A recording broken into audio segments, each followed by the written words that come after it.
Day 17. Self-seeking in the seeking of God.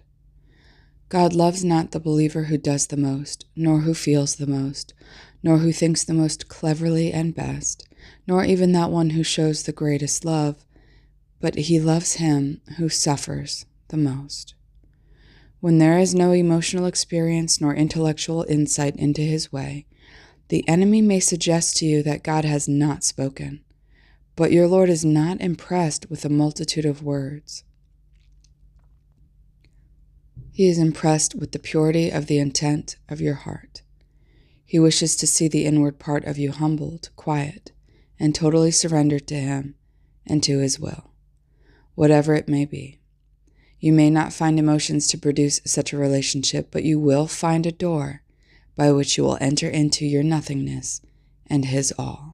There are those people who have begun a practice of collecting their inmost being, but turned away from it almost immediately, because they did not find any pleasure in it.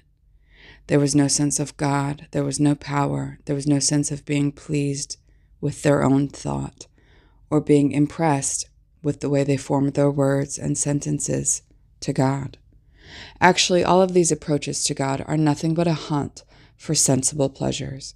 This, to God, is but self-love and seeking after self. It is really not a seeking after God at all. It is necessary that you suffer a little pain and a little dryness without thinking about how much time you have lost or what other losses you have sustained.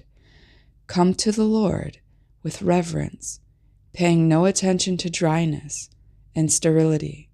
You will find eternal reward. The more your outward man delights in some sort of pleasure in prayer, the less delight there is in the Lord. But the less you care for the outward thrills of spiritual things, here is something which delights the Lord.